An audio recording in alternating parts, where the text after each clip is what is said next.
Hello, thank you, Sue, for giving me this opportunity to share some of my thoughts about mentorship and your PhD pursuit. So my name is Jane Lin, professor in the Civil and Materials Environmental Engineering at the University of North Chicago. So I've been at the UIC for over 20 years now, and my research area focus on transportation sustainability with the emphasis on environmental sustainability, looking at how a policy, engineering design, and technology innovations can help mitigate greenhouse gas emissions and other pollutants from transportation.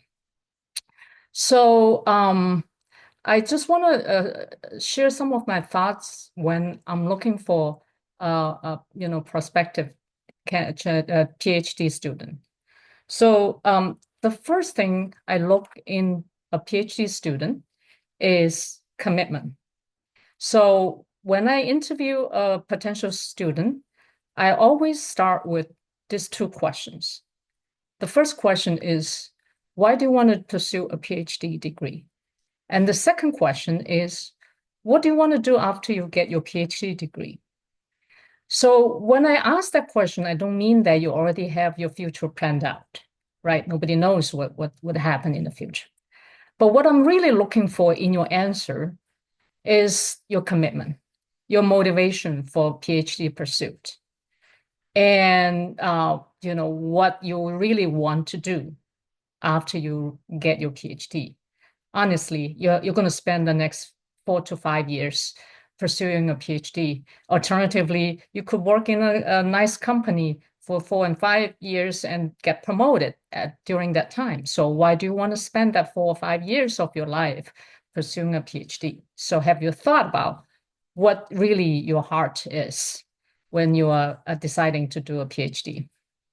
Right. So what I really look for is your commitment. Without the commitment, it's not going to work out because you're going to spend the next 4 or 5 years to do something that's totally different from what you did before. So that's the first character I look in my PhD student. And the second one is I look for students who can take initiative and who can have independent and critical thinking. Okay. So I always tell my student in my first meeting with them that this is your PhD degree. It's not mine. I already got mine degree. So this is your baby. Your PhD research is your baby, and you need to take care of it and grow it. Based on your own initiative.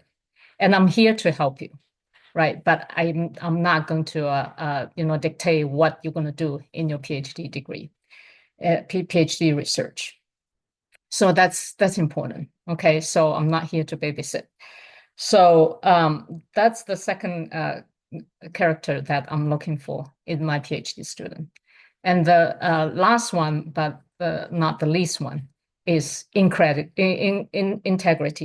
and hard work. So what I mean by integrity is that we all make mistakes, but it's okay to make mistakes. But making repeated mistakes is not okay. That means you haven't learned from your mistake. And you need to first be able to admit that you make mistakes, okay, instead of trying to cover it up or more seriously trying to plagiarize other people's work. So that's absolutely unacceptable in academic research. And then once you learn from your mistakes, you don't repeat the same mistakes. So that's what I mean by integrity. And hard work, what I mean by that is there's no shortcut to academic research. Okay, that means it has to be original and innovative or novel research ideas, something new, something no one else has done. And that's the thing that you're contributing to the academic research community. So that's what I mean by hard work. Okay.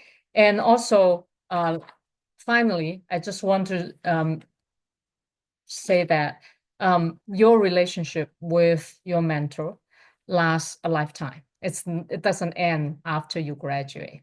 Okay, so the relationship we share is not just mentor versus mentee, but also colleagues and friends.